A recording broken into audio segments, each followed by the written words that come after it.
ನಮಗೆ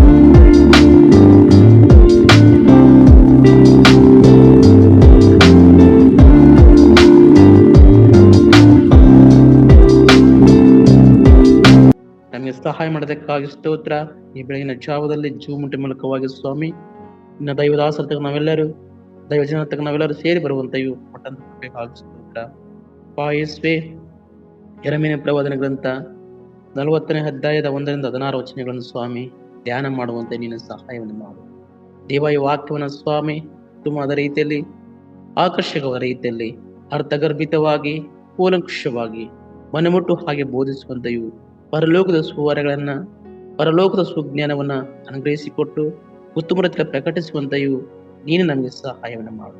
ಈಗ ದೇವರೇ ಸೇರಿರ್ತಕ್ಕಂಥ ಎಲ್ಲ ದೈವಜನರಿಗೂ ದೈವದಾಸರಿಗೂ ಆತ್ಮಿಕವಾಗ್ತಕ್ಕಂಥ ಮನೋನೇತ್ರಗಳನ್ನ ತೆರೆ ಮಾಡಿ ಆತ್ಮೀಯ ಲಾಭಕ್ಕೋಸ್ಕರವಾಗಿ ಅತ್ಯಾಶಕ್ತಿಯ ನನ್ನ ವಾಕ್ಯವನ್ನು ಕೇಳುವಂತೆಯೂ ಅದನ್ನು ತಮ್ಮ ಹೃದಯದಲ್ಲಿಟ್ಟುಕೊಳ್ಳುವಂತೆಯೂ ಅದರ ಪ್ರಕಾರವಾಗಿ ಜೀವಿಸಿ ಈ ಲೋಕದಲ್ಲಿ ಒಳ್ಳೆಯ ಸಾಕ್ಷಿ ಮಕ್ಕಳಾಗಿ ಬದುಕಿ ಬಾಳುವಂತೆ ನೀನು ಸಹಾಯವನ್ನು ಮಾಡು. ದೇವ ಈ ವಾಕ್ಯ ಭಾಗವನ್ನ ಆದಿಯಿಂದ ಅಂತ್ಯದವರೆಗೂ ಮಧ್ಯಸ್ಥನಾಗಿದ್ದುಕೊಂಡು ನಡೆಸಿಕೊಂಡು ಹೋಗಬೇಕೆಂಬುದಾಗಿಯೂ ನಮ್ಮ ಕರ್ತನು ಒಡೆಯನು ರಕ್ಷಕನು ಮಧುಕುಮಾರನಾಗಿರ್ತಕ್ಕಂಥ ಪ್ರಭು ಯೇಸು ಕ್ರಿಸ್ತನ ಮುದ್ದಾದ ನಾಮದಲ್ಲಿ ಪ್ರಾರ್ಥಿಸಿ ಬೇಡಿಕೊಳ್ಳುತ್ತೇವೆ ಪರಲೋಕದ ತಂದೆ. ಆಮೇನ್ ಆಮೇನ್. ಈ ಒಂದು ಸದಾವಕಾಶವನ್ನ ಕೊಟ್ಟಿರ್ತಕ್ಕಂಥ ತಂದೆಯಾದ ದೇವರಿಗೂ ಹಾಗೂ ನಮ್ಮ ಕಲ್ವಾರು ಚಾಪಲ್ ಸಂಸ್ಥೆಯ ಮುಖ್ಯಸ್ಥರಾಗಿರ್ತಕ್ಕಂಥ ಪಾಸ್ಟರ್ ಎಲ್ ಗುಣಶೇಖರ್ ಅಂಕಲಯ್ಯನವರಿಗೂ ಮತ್ತು ಉಪನಿರ್ದೇಶಕರಾಗಿರ್ತಕ್ಕಂಥ ಪಾಸ್ಟರ್ ಆಂಡ್ರೀಸ್ ಅಣ್ಣವರಿಗೂ ಮತ್ತು ನಮ್ಮ ನಾರ್ತ್ ಕರ್ನಾಟಕದ ಮುಖ್ಯಸ್ಥರಾಗಿರ್ತಕ್ಕಂಥ ಪಾಸ್ಟರ್ ನವನೀತ್ ಅಂಕಲ್ ಅವರಿಗೂ ಮತ್ತು ನಮ್ಮ ಹಲವಾರು ಚಾಪಲ್ ಸಭೆ ಇರತಕ್ಕಂಥ ಎಲ್ಲ ದೈವ ಸೇವಕರಿಗೂ ಹಾಗೂ ದೈವ ಜನರಿಗೂ ಯೇಸು ಕ್ರಿಸ್ತನ ಮುದ್ದಾದ ನಾಮದಲ್ಲಿ ವಂದನೆಯನ್ನು ಸಲ್ಲಿಸ್ತಾ ಇದ್ದೇನೆ. ಹೀಗೆ ನಾವು ಈ ದಿನದಲ್ಲಿ ಯೆರೆಮೀಯ ಪ್ರವಾದನೆ ಗ್ರಂಥ 40ನೇ ಅಧ್ಯಾಯ 1-16 ವಚನಗಳನ್ನು ಧ್ಯಾನ ಮಾಡುತ್ತಿದ್ದೇವೆ. ಈ ಒಂದು ಯೆರೆಮೀಯ ಪ್ರವಾದನೆ ಗ್ರಂಥ 40ನೇ ಅಧ್ಯಾಯದಲ್ಲಿ ನಾವು ನೋಡುತ್ತಿರುವಾಗ ವಿಷಯ ಪ್ರವಾದಿಯಾದ ಯೆರೆಮೀಯನ ಬಿಡುಗಡೆ ಎಂಬುದಾಗಿ ನಾವು ನೋಡ್ತಾ ಇದ್ದೇವೆ. ಯೆರೆಮೀಯನು ಇಲ್ಲಿ ಏನಾಗ್ತದೆ ಅಂದ್ರೆ ಬಿಡುಗಡೆ ಆಗ್ತಕ್ಕಂಥದ್ದನ್ನ ನಾವು ನೋಡ್ತಾ ಇದ್ದೇವೆ. ಸರ್ವೇ ಸಾಮಾನ್ಯವಾಗಿ ಬಿಡುಗಡೆ ಅಂದರೆ ವಿಮೋಚನೆ ಎಂಬುದಾಗಿ ಅರ್ಥವನ್ನ ಸೂಚಿಸುತ್ತದೆ. ಅದೇ ರೀತಿಯಲ್ಲಿ ನಾವು ಸತ್ಯದ ಭಾಗದಲ್ಲಿ ನೋಡ್ತಿರುವಾಗ ದೇವರು ಮೋಶೆ ಮೂಲಕವಾಗಿ ಇಸ್ರಾಯೇಲ್ ಜನರನ್ನ ಯಾವ ರೀತಿಯಲ್ಲಿ ಆ ಒಂದು ಬಂಧನಗಳಿಂದ ಬಿಡಿಸಿದ್ದನು, ಹಾಗೆ ಇಲ್ಲಿ ಈ ಒಂದು ಯೆರೆಮೀಯ ಪ್ರವಾದನ ಗ್ರಂಥದಲ್ಲಿ ನೋಡ್ತಿರುವಾಗ ಯೆರೆಮೀಯನನ್ನ ಮತ್ತು ಯೆರೂಸಲೇಮ್ ಅವರೆಲ್ಲ ಸೆರೆಗೆ ಹೋಗ್ತಕ್ಕಂಥ ಸಂದರ್ಭದಲ್ಲಿ ದೇವರು ಆ ಒಂದು ಅಲ್ಲಿರ್ತಕ್ಕಂಥ ಸೇನಾಧಿಪತಿಯ ಮೂಲಕವಾಗಿ ಯೆರೆಮೀಯನನ್ನ ಬಿಡುಗಡೆ ಮಾಡ್ತಕ್ಕಂಥದ್ದನ್ನ ನಾವಿಲ್ಲಿ ಧ್ಯಾನ ಮಾಡ್ತಾ ಇದ್ದೇವೆ. ಇಲ್ಲಿ ನಾವು 2 ಭಾಗಗಳನ್ನಾಗಿ ವಿಂಗಡಿಸಬಹುದು. ಮೊದಲನೇ ಭಾಗ ಏನೆಂಬುದನ್ನು ನೋಡುವಾಗ ಯೆರೆಮೀಯನ ಬಿಡುಗಡೆ 40ನೇ ಅಧ್ಯಾಯ 1-6 ವಚನಗಳನ್ನು ನೋಡುತ್ತಾ ಇದ್ದೇವೆ. ಅದೇ ರೀತಿಯಲ್ಲಿ 2ನೇ ಭಾಗ ಇಸ್ಮಾಯೇಲನು ದೇಶಾಧಿಪತಿಯನ್ನು ಕೊಂದು ಹಾಕಿ ಯೋಹಾನನಿಗೆ ಸೋತು ಹೋಗ್ತಾ ಇದ್ದಾನೆ. ಈ ಒಂದು 2ನೇ ಭಾಗವನ್ನ 40ನೇ ಅಧ್ಯಾಯ 7-16 ವಚನಗಳನ್ನು ನಾವು ನೋಡ್ತಾ ಇದ್ದೇವೆ.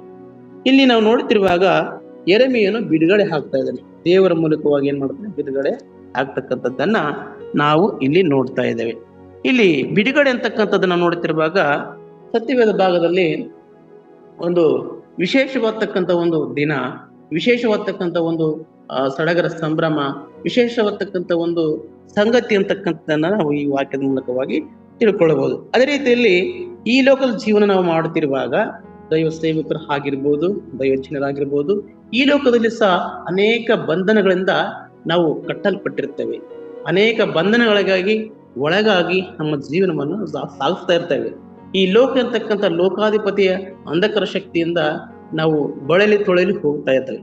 ಈ ಒಂದು ಎಲ್ಲ ಸಮಸ್ಯೆಗಳಿಂದ ನಾವು ಮತ್ತು ಹಾಗೂ ಸೇವಕರು ಮತ್ತು ದೈವ ಜನರು ಸಹ ಅನೇಕ ಸಮಸ್ಯೆಗಳಿಂದ ಬಿಡುಗಡೆ ಆಗ್ಬೇಕಂತಕ್ಕಂಥದ್ದನ್ನ ಈ ಒಂದು ಯೆರೆಮೀಯ ಪ್ರವಾದನ ಗ್ರಂಥದ ಮೂಲಕವಾಗಿ ನಾವು ತಿಳ್ಕೊಳ್ಬಹುದು.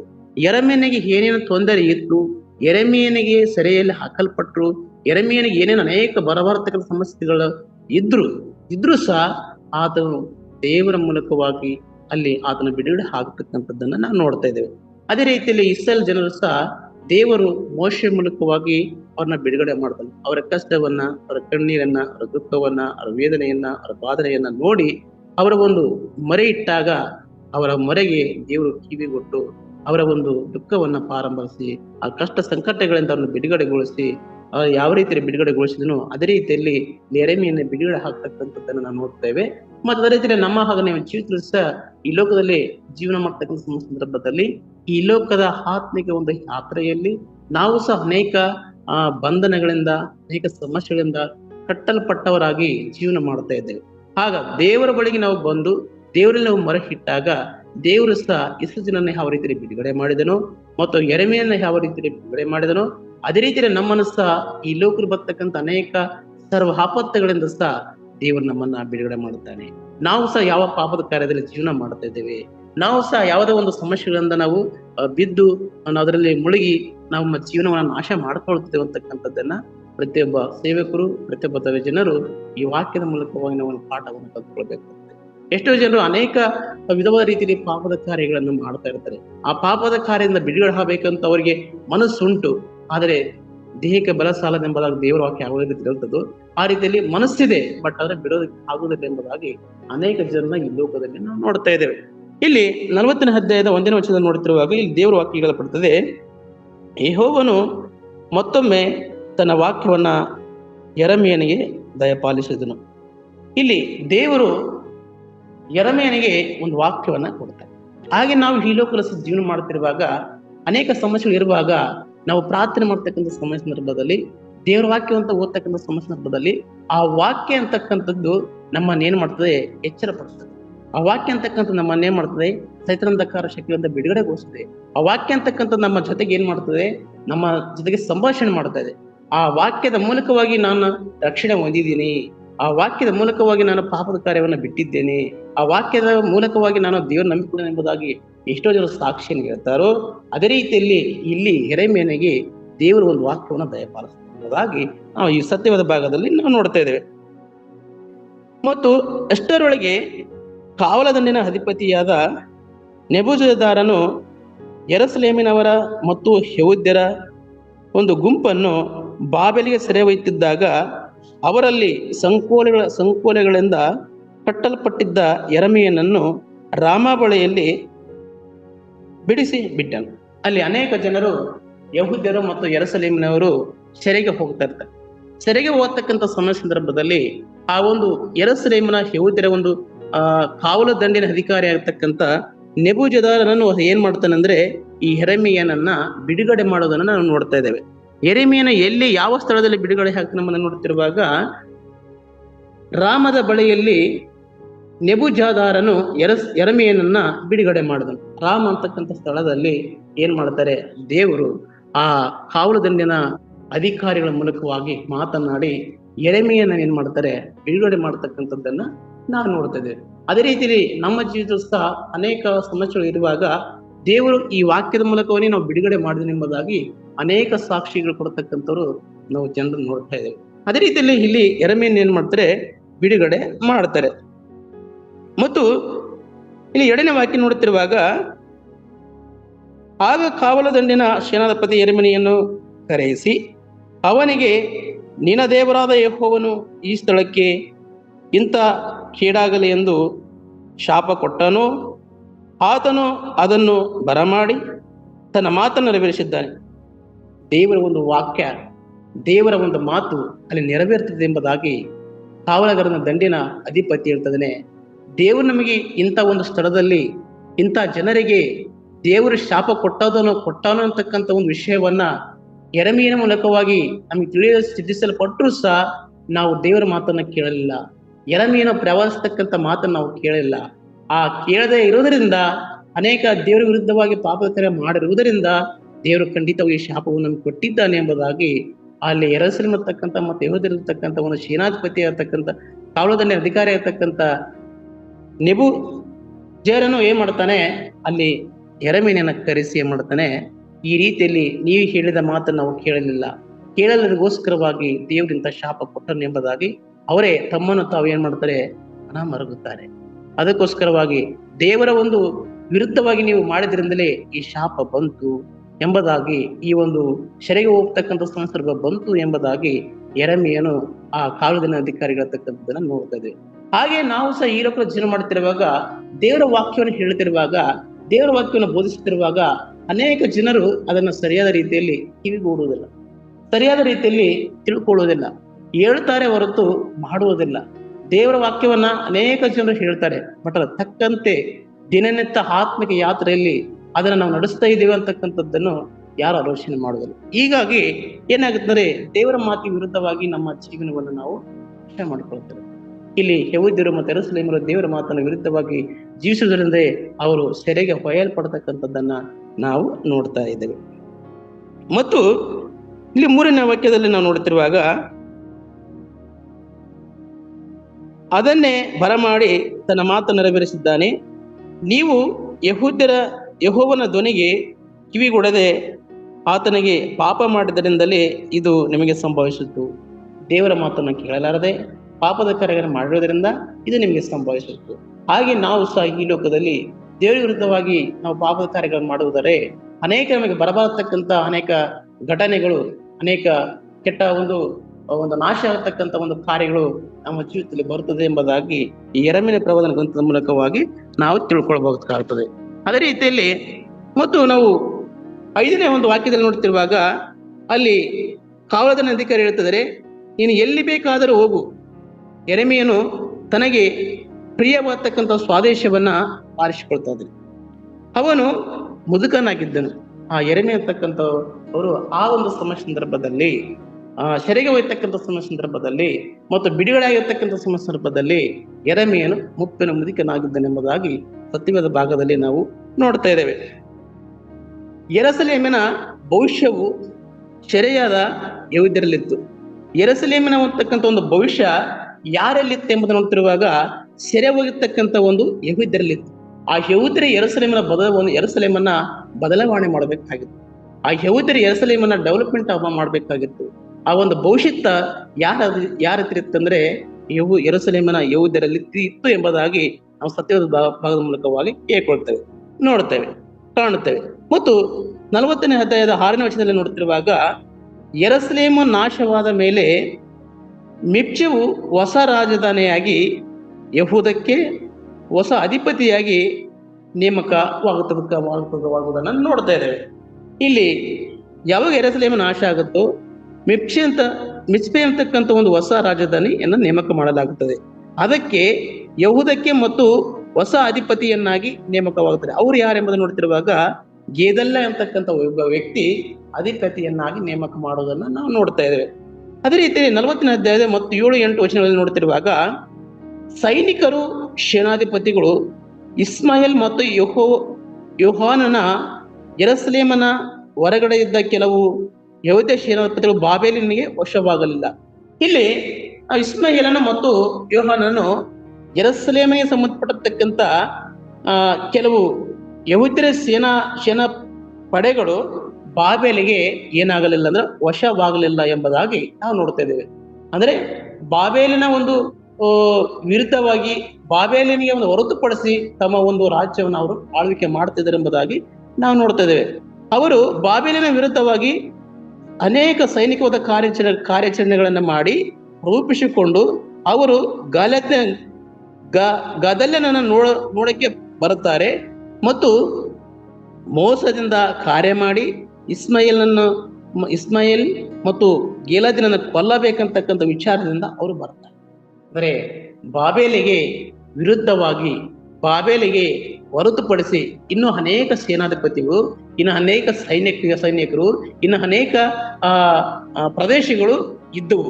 ಅಲ್ಲಿ ಅವ್ರು ಏನ್ ಮಾಡ್ತಾರೆ ಅಂದ್ರೆ, ಇವರನ್ನ ಇಸ್ಮಾಯೇಲ್ ಅಂತಕ್ಕಂಥ ಒಬ್ಬ ವ್ಯಕ್ತಿ ಗೆಲ್ಲತಕ್ಕಂಥ ಒಂದು ಸೇನಾಪತಿಯನ್ನ ಕೊಲ್ಲಬೇಕೆಂಬುದಾಗಿ ಸಂಚು ಮಾಡ್ತಾ ಇದ್ದಾರೆ.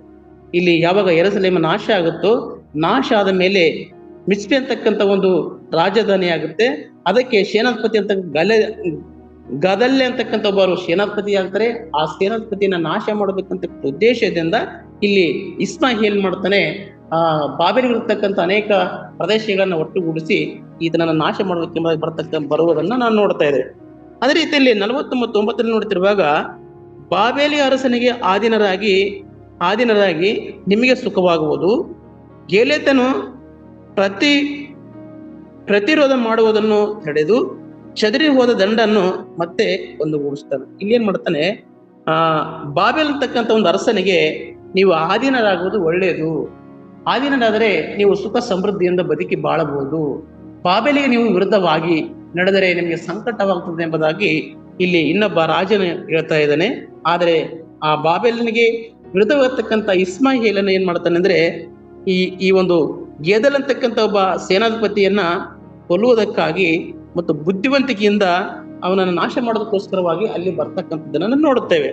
ಅದೇ ರೀತಿ 40ನೇ ಅಧ್ಯಾಯದ 12 ಮತ್ತು 13 ನೋಡುತ್ತಿರುವಾಗ ಅಮೋನ್ಯರು ಮತ್ತು ಮೋಯಾಬ್ ಮತ್ತು ಎದೋಮ್ ಚದುರಿ ಹೋಗತಕ್ಕಂಥ ಬಾಬೆಲ್ ಯೆರೂಸಲೇಮಿನ ಮೇಲೆ 1.5 ವರ್ಷಗಳ ಕಾಲ ಆಕ್ರಮಣ ಮಾಡಿದಾಗ ಯಹೂದ್ಯರಲ್ಲಿ ಹೆಚ್ಚಿನವರು ಸುತ್ತಮುತ್ತಲಿನ ದೇಶಗಳಿಗೆ ಓಡಿ ಹೋದರು. ಇಲ್ಲೇನ್ ಮಾಡ್ತಾರೆ ಅಂದ್ರೆ, ಮೋರಿಯರು ಮತ್ತು ಮೋವಾಬಿನವರು, ಎದೋಮಿನವರು ಚದುರಿರತಕ್ಕಂಥ ಬಾಬೆಲ್ ಮತ್ತು ಯೆರೂಸಲೇಮಿನ ಮೇಲೆ 1 ವರ್ಷಗಳ ಆಕ್ರಮಣ ಮಾಡಿದಾಗ ಅಲ್ಲಿರ್ತಕ್ಕಂಥ ಅನೇಕ ಜನರು ಏನ್ ಮಾಡ್ತಾರೆ, ಆ ದೇಶವನ್ನು ಬಿಟ್ಟು ಓಡಿ ಹೋಗತಕ್ಕಂಥದ್ದನ್ನು ನಾವು ನೋಡುತ್ತೇವೆ. ಯಾಕಂದ್ರೆ ಯುದ್ಧ ಆಗ್ತಕ್ಕಂಥ ಸಂದರ್ಭದಲ್ಲಿ ತಮ್ಮ ಜೀವಿತವನ್ನ ಕಾಪಾಡಿಕೊಳ್ಳಲು ಆ ಯುದ್ಧಕ್ಕೆ ಸಜ್ಜಾಗಿರ್ತಕ್ಕಂಥ ಅನೇಕ ಸೈನಿಕರು, ಅನೇಕ ಜನರು ಏನ್ ಮಾಡ್ತಾರೆ, ಓಡಿ ಹೋಗತಕ್ಕಂಥದ್ದನ್ನ, ತಮ್ಮ ಜೀವನ ಕಾಪಾಡಿಕೊಳ್ತಕ್ಕಂಥದ್ದನ್ನ ನಾವಿಲ್ಲಿ ನೋಡ್ತಾ ಇದ್ದೇವೆ.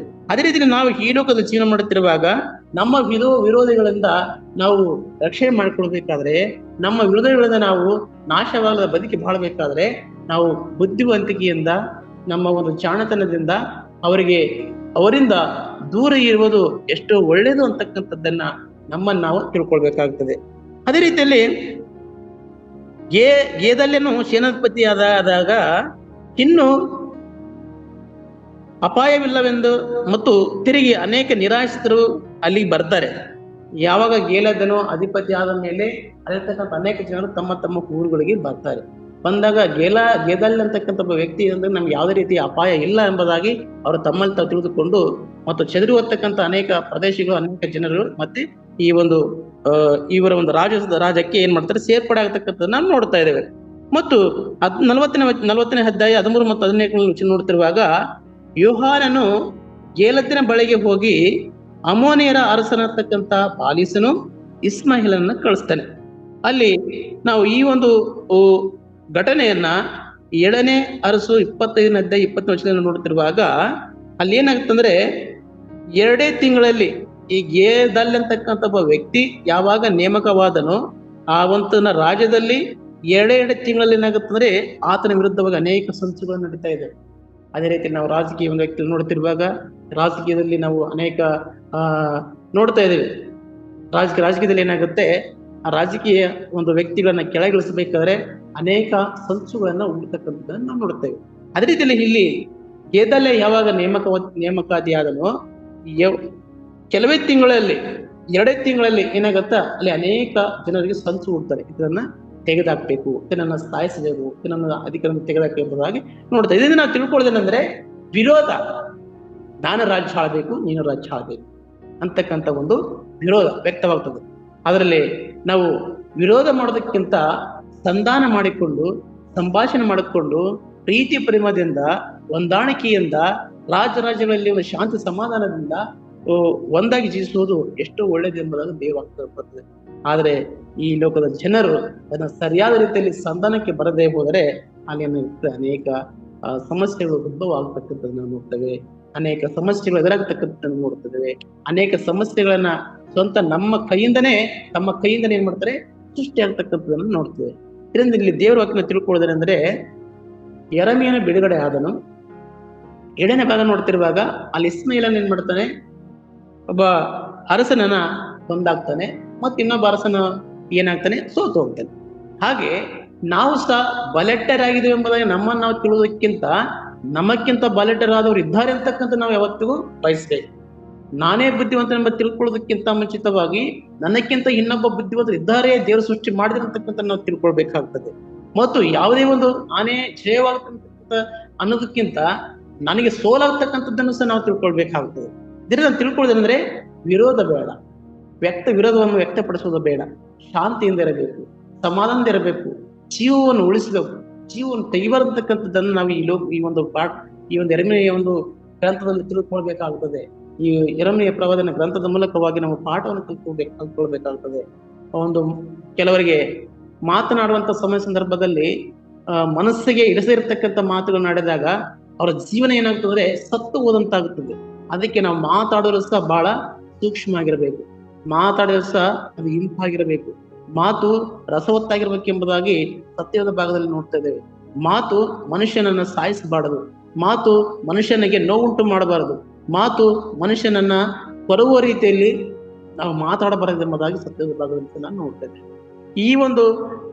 ಈ ಒಂದು ಯೆರೆಮೀಯನ ಒಂದು ಗ್ರಂಥದಲ್ಲಿ ನಾವು ತಿಳ್ಕೊಳ್ಳುವುದೇನೆಂದರೆ, ಮೊದಲನೇದಾಗಿ ಯೆರೆಮೀಯನು ಬಿಡುಗಡೆಯಾದನು.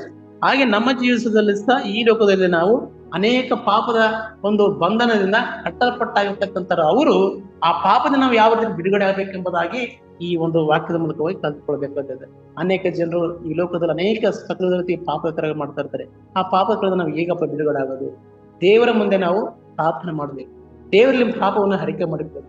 ಆಗ ದೇವರು ಏನ್ ಮಾಡ್ತಾನೆ, ಖಂಡಿತವಾಗಿ ನಮಗೆ ಬಿಡುಗಡೆಯನ್ನು ಮಾಡ್ತಾನೆ. ಯೆರೆಮೀಯನು ಆತನು ದೇವರು ಆ ಕಾವಲುದಂಡಿನ ಮೂಲಕವಾಗಿ ಮಾತನಾಡಿ ಯೆರೆಮೀಯನನ್ನ ಬಿಡುಗಡೆ ಮಾಡಿ, ಇಸ್ರಾಯೇಲರನ್ನು ದೇವರು ಆ ಮೋಶೆ ಮೂಲಕವಾಗಿ ಮಾತನಾಡಿ ಅವರನ್ನ ಬಿಡುಗಡೆ ಮಾಡಿದರು. ಹಾಗೆ ದೇವರು ಸಹ ನನ್ನನ್ನು ಸಹ ಈ ಪಾಪದ ಕಾರ್ಯದಿಂದ, ಈ ಒಂದು ಪಾಪದ ಬಂಧನದಿಂದ, ಈ ಒಂದು ಲೋಕದಲ್ಲಿರ್ತಕ್ಕಂಥ ಅನೇಕ ದುಷ್ಟ ಕಾರ್ಯಗಳಿಂದ ದೇವರು ನಮ್ಮನ್ನು ಸಹ ಬಿಡುಗಡೆ ಮಾಡ್ತಾನೆ. ಆತ್ಮಿಕ ನಮ್ಮ ನಡೆಸ್ತಾನೆ ಅಂತಕ್ಕಂಥ ಒಂದು ಮನೋಭಾವನೆ ನಮ್ಮಲ್ಲಿದ್ದಾಗ ಮಾತ್ರ ಖಂಡಿತವಾಗಿ ಆ ಕಾರ್ಯ ಆದ. ನೀನ್ ನಂಬಿದರೆ ಎಲ್ಲ ಆಗುವುದು, ನಂಬದಿದ್ದರೆ ಏನು ಆಗುವುದಿಲ್ಲ ಎಂಬುದು ದೇವರು. ಹಾಗೆ ಎರಡನೇ ಭಾಗ ನೋಡ್ತಿರುವಾಗ ಇಸ್ರಾಯೇಲ್ ಏನ್ ಮಾಡ್ತಾನೆ, ಇನ್ನೊಬ್ಬ ಒಂದು ರಾಜನ ವಿರುದ್ಧವಾಗಿ ಏನ್ ಮಾಡ್ತಾನೆ, ಜಯ ಹೊಂದುತ್ತಾನೆ. ಮತ್ತು ಅದಾದ ನಂತರ ತಿರುಗಿ ಇನ್ನೊಬ್ಬ ರಾಜನ ವಿರುದ್ಧವಾಗಿ ಏನ್ ಮಾಡ್ತಾನೆ, ಆತನ ಸೋಲನ್ನು ಅನುಭವಿಸ್ತಾ ಇದ್ದಾನೆ. ಹಾಗೆ ನಾವು ಸಹ ಈ ಲೋಕದಲ್ಲಿ ಈ ಪಾಪದ ಕಾರ್ಯಗಳಿಗೆ ವಿರುದ್ಧವಾಗಿ ಜಯ ಹೊಂದಬೇಕು ಹೊರತು ಪಾಪದ ಕಾರ್ಯದ ವಿರುದ್ಧವಾಗಿ ನಾವು ಸೋಲನ್ನ ಹೊಂದಬಾರದೆಂಬುದಾಗಿ ದೇವರು ಪಡ್ತದೆ. ರೋಮರ ಪತ್ರಿಕೆಯಲ್ಲಿ ಒಂದು ವಾಕ್ಯ ಬರ್ತದೆ, ನೀನು ಕೆಟ್ಟತನಕ್ಕೆ ಸೋತು ಹೋಗಲಾರದೆ ನಿನ್ನಲ್ಲಿರ್ತಕ್ಕಂಥ ಒಳ್ಳೆತನದಿಂದ ಕೆಟ್ಟತನವನ್ನು ಸೋಲಿಸಿ ಎಂಬುದಾಗಿ ದೇವರು ಹೇಳ್ಕೊಡ್ತದೆ. ದೇವರ ವಾಕ್ಯ ರೋಮರ ಪತ್ರಿಕೆಯಲ್ಲಿ 12:21 ಇರ್ಬೇಕಂತ ಅನಿಸ್ತದೆ. ಕೆಟ್ಟತನಕ್ಕೆ ನೀನು ಸೋತು ಹೋಗಲಾರದೆ ನಿನ್ನಲ್ಲಿರ್ತಕ್ಕಂಥ ಒಳ್ಳೆತನದಿಂದ ಆ ಕೆಟ್ಟತನವನ್ನು ಸೋಲಿಸಿ. ಈ ರೀತಿಯಲ್ಲಿ ನಾವು ಜಯವನ್ನು ಹೊಂದಬೇಕು. ಆತ್ಮಿಕ ರೀತಿಯಲ್ಲಿ ನಾವು ಯುದ್ಧ ಮಾಡಬೇಕು. ಸರ್ವ ಆಯುಧಗಳನ್ನು ಧರಿಸಿಕೊಳ್ಳಬೇಕು. ಹಾಗಾದಾಗ ಮಾತ್ರ ಈ ಲೋಕ ಸಹಿತ ಅಂತಕರ ಶಕ್ತಿಯನ್ನು ನಾವು ಗೆಲ್ಲೋದಕ್ಕೆ ಸಾಧ್ಯವಾಗುತ್ತದೆ ಎಂಬುದಾಗಿ ಈ ವಾಕ್ಯದ ಮೂಲಕವಾಗಿ ದೇವರು ನಮ್ಮನ್ನು ಬಲಪಡಿಸಲಿ. ದೇವರಿಗೆ ವಾಕ್ಯವನ್ನು ಆಶೀರ್ವಾದ ಮಾಡಲಿ. ನಾವು ಪ್ರಾರ್ಥನೆ ಮಾಡಿಕೊಳ್ಳೋಣ. ಸುಜ್ಞಾನ ಶ್ರೇಷ್ಠನು, ಅತಿಶಯ ಆಲೋಚನೆ ಕರ್ತನು, ನಿರ್ಲಯನು, ಸಾದೃಶ್ಯನಾಗಿರುವಂತಹ ದೇವ, ಇನ್ನು ನಾಮಕ್ಕೆ ಕೋಟೆಯನ್ನು ಕೊಡಿ ಸ್ತುತಿ ಸ್ತೋತ್ರ ಸಲ್ಲಿಸುತ್ತೇವೆ. ಅಪಾಯಸ್ ವಿಶೇಷವಾಗಿ ಸ್ವಾಮಿ ಯೆರೆಮೀಯನ ಪ್ರವಾದ ಗ್ರಂಥದಲ್ಲಿ 40ನೇ ಅಧ್ಯಾಯದ 1-14 ವಚನಗಳನ್ನು ನೋಡ್ತಿರುವಾಗ ಸ್ವಾಮಿ, ಅಲ್ಲಿ 1ನೇ ಭಾಗ ಯೆರೆಮೀಯನ ಬಿಡುಗಡೆ ಅದನ್ನು. ಅದೇ ರೀತಿಯಲ್ಲಿ ಸ್ವಾಮಿ, ನಾವು ಈ ಲೋಕದ ಜೀವನ ಮಾಡುತ್ತಿರುವಾಗ ದೇವರೇ, ಅನೇಕ ದೈವ ಜನರು, ಅನೇಕ ದೈವ ದಾಸರು, ಅನೇಕ ದೈವ ವಿಶ್ವಾಸಿಗಳು ಸ್ವಾಮಿ, ಅವರು ಯಾವ ಪಾಪದ ಬಂಧನದಿಂದ ಕಟ್ಟಲ್ಪಟ್ಟಿದ್ದರು ದೇವರೇ, ನಿನ್ನ ವಾಕ್ಯದ ಮೂಲಕವಾಗಿಯೂ ಅವರನ್ನು ಬಿಡುಗಡೆ ಮಾಡುವಂತ ದೇವರಾಗಿದ್ದಕ್ಕಾಗಿ ಸ್ತೋತ್ರವನ್ನು ಸಲ್ಲಿಸ್ತೇವೆ. ಅಪಾಯದ ರೀತಿಯಲ್ಲಿ ಸ್ವಾಮಿ, ಇಸ್ರಾಯೇಲತಕ್ಕಂಥ ಒಬ್ಬ ರಾಜನನ್ನು ಸೋಲಿಸಿ ಮತ್ತೊಂದು ರಾಜನ ಮೂಲಕವಾಗಿ ಸೋಲನ್ನು ಅನುಭವಿಸಿದ ಸ್ವಾಮಿ. ಅದೇ ರೀತಿಯಲ್ಲಿ ದೇವರಿನ ಮಕ್ಕಳ ನಾವು ಸಹ ಈ ಲೋಕದಲ್ಲಿ ಆತ್ಮಿಕ ಯಾತ್ರೆಯಲ್ಲಿ ಬದುಕಿ ಬಾಳುತ್ತಿರುವಾಗ ಸೈತನ ಅಂಧಕಾರ ಶಕ್ತಿಗಳಿಗೆ ನಾವು ಸೋತು ಹೋಗಲಾರದೆ, ದೇವರೇ ನಿನ್ನ ವಾಕ್ಯ ಪಡ್ತದೆ, ಕೆಟ್ಟತನಕ್ಕೆ ಸೋತು ಹೋಗಲಾರದೆ ನಿನ್ನತಕ್ಕಂಥ ಒಳ್ಳೆತನವನ್ನು ಸೋಲಿಸಿ ಎಂಬುದಾಗಿ ಕೆಟ್ಟದನ್ನು ಸೋಲಿಸ ವಾಕ್ಯ ಪಡ್ತದೆ ರೀತಿಯಲ್ಲಿ ನಾವು ಈ ಲೋಕ ಆತ್ಮಿಕ ರೀತಿಯಲ್ಲಿ ಜೀವನ ಮಾಡ್ತಿರುವಾಗ ಈ ಲೋಕದ ಒಂದು ಆಗ ಹೋಗುಗಳಲ್ಲಿ ಸ್ವಾಮಿ, ನಾವು ಜಯವನ್ನು ಕಂಡುಕೊಳ್ತಕ್ಕಂಥ ಮಕ್ಕಳಾಗಿ, ಜಯದ ವೀರರಾಗಿ ಸ್ವಾಮಿ, ಅನೇಕ ಸೈತಾಂಧಿಕ ಶಕ್ತಿಗಳನ್ನು ಶೋಧನೆ ಒಳಗಾಗದಂತೆ ಸ್ವಾಮಿ ನಾವು ಎಚ್ಚರವಾಗಿದ್ದುಕೊಂಡು ನಿನ್ನ ವಾಕ್ಯ ಪ್ರಕಾರವಾಗಿ ನಮ್ಮ ಜೀವಿಸುವಂತೆಯೂ ನಿನ್ನ ಆತ್ಮ ಪ್ರೇಮ ನಮ್ಮ ನಡೆಸಬೇಕೆಂಬುದನ್ನು ಪ್ರಾರ್ಥನೆ ಮಾಡ್ತಿದ್ದೇವೆ ಸ್ವಾಮಿ. ಈಗ ವಿಶೇಷವಾಗಿ ಸ್ವಾಮಿ, ನಮ್ಮ ಕಲ್ವಾರ್ ಚಾಪಲ್ ಸಂಸ್ಥೆಯನ್ನು ನಾವು ಪ್ರಾರ್ಥನೆ ಮಾಡುತ್ತಿದ್ದೇವೆ. ನಮ್ಮ ಕಲ್ವಾರ್ ಚಾಪಲ್ ಸಂಸ್ಥೆಯನ್ನು ಉತ್ತಮ ರೀತಿಯಲ್ಲಿ ಅಭಿವೃದ್ಧಿ ಪಡಿಸಬೇಕೆಂದು ಪ್ರಾರ್ಥನೆ ಮಾಡುತ್ತೇವೆ. ಅನೇಕ ಸಕಲ ರೀತಿಯ ಸೇವಾ ಕಾರ್ಯಗಳನ್ನು ಸ್ವಾಮಿ ನಡೆಸಬೇಕೆಂದು ಪ್ರಾರ್ಥನೆ ಮಾಡುತ್ತೇವೆ. ನಿಮ್ಮ ದೈವದಾಸರ ಮೂಲಕವಾಗಿ ಅನೇಕ ವಿಶೇಷ ವರ್ತಕ್ಕಂಥ ಒಂದು ಯೋಜನೆಗಳನ್ನ ಹಾಕಿಕೊಂಡು ಉತ್ತಮ ರೀತಿಯಲ್ಲಿ ಆಕರ್ಷಿಸಿಕೊಳ್ಳದ ಅದ್ಭುತವಾದ ರೀತಿಯಲ್ಲಿ ಸೇವಾ ಕಾರ್ಯಗಳು ನಡೆಸಲಿಕ್ಕೆ ಸಹಾಯ ಮಾಡ್ಕೊಂಡು ಪ್ರಾರ್ಥನೆ ಮಾಡ್ತೇವೆ. ಎಗೋ ದೇವರೇ, ಕಲ್ವಾರ್ ಚಾಪಲ್ ಸಂಸ್ಥೆ ಸ್ವಾಮಿ, ಈ ಒಂದು ಲೋಕದಲ್ಲಿ ಸ್ವಾಮಿ ನಿನ್ನ ಚಿತ್ತಕ್ಕನುಸಾರ ಸ್ವಾಮಿ ನಡ್ಲಿಕ್ಕೆ ಸಹಾಯವನ್ನ ಮಾಡು ಅಪ್ಪ. ಯೇಸು ವಿಶೇಷವಾಗಿ ಸ್ವಾಮಿ ದೇವರೇ, ಎಲ್ಲ ನಮ್ಮ ಕಲ್ವಾರ್ ಚಾಪಲ್ ಸಂಸ್ಥೆಕ್ಕಂತೆಲ್ಲ ಹಾಸ್ಟೆಲ್ಗಳಾಗಲಿ, ಹಾಸ್ಟೆಲ್ ಇರ್ತಕ್ಕಂಥ ವಾರ್ಡ್ಗಳಾಗಲಿ, ಅಲ್ಲಿರ್ತಕ್ಕಂಥ ಮಕ್ಕಳಾಗಲಿ ಅನೇಕ ವಿಧವಾದ ರೀತಿಯಲ್ಲಿ ಸೇವಾ ಕಾರ್ಯಗಳನ್ನು ದೇವರೇ ನಡೆಸುತ್ತಾ ಬಂದಿದೆ. ಇನ್ನು ಹೆಚ್ಚಿನ ರೀತಿಯಲ್ಲಿ ಅಭಿವೃದ್ಧಿವಾದ ಪಥದಲ್ಲಿ ನಡ್ಲಿಕ್ಕಾಗುವಂತೆಯೂ ನಾವು ಪ್ರಾರ್ಥನೆ ಮಾಡ್ತೀವಿ ಸ್ವಾಮಿ. ವಿಶೇಷವಾಗಿ ಸ್ವಾಮಿ, ದೈವ ದಾಸರು, ದೈವ ಜನರು ಉತ್ತಮ ರೀತಿಯಲ್ಲಿ ಆತ್ಮಿಕ ರೀತಿಯಲ್ಲಿ ಬೆಳ್ಳಿಕ್ಕಾಗುವಂತೆಯೂ ನೀವು ಅವರಿಗೆ ಆತ್ಮ ಪ್ರೇರಣೆ ನೀಡಬೇಕೆಂಬುದಾಗಿ ನಾವು ಪ್ರಾರ್ಥನೆ ಮಾಡ್ತಿದ್ದೇವೆ. ಈಗ ವಿಶೇಷವಾಗಿ ಸ್ವಾಮಿ, ಎಲ್ಲ ಸ್ತುತಿ ಘನ ಮಾನ ಮಹಿಮೆ ನಿನ್ನೊಬ್ಬನೇ ಸಲ್ಲಿಸುತ್ತಾ ನಮ್ಮನ್ನು ನಾವು ತಗ್ಗಿಸಿಕೊಳ್ಳುತ್ತಾ ನಿಮ್ಮ ನಾಮವನ್ನು ಹೆಚ್ಚಿಸುತ್ತಾ ಪ್ರಭು ಯೇಸು ಕ್ರಿಸ್ತನ ಮುತ್ತಾದ ನಾಮದಲ್ಲಿ ಬೇಡಿಕೊಳ್ಳುತ್ತೇವೆ ಪರಲೋಕದ ತಂದೆ. ಆಮೇನ್.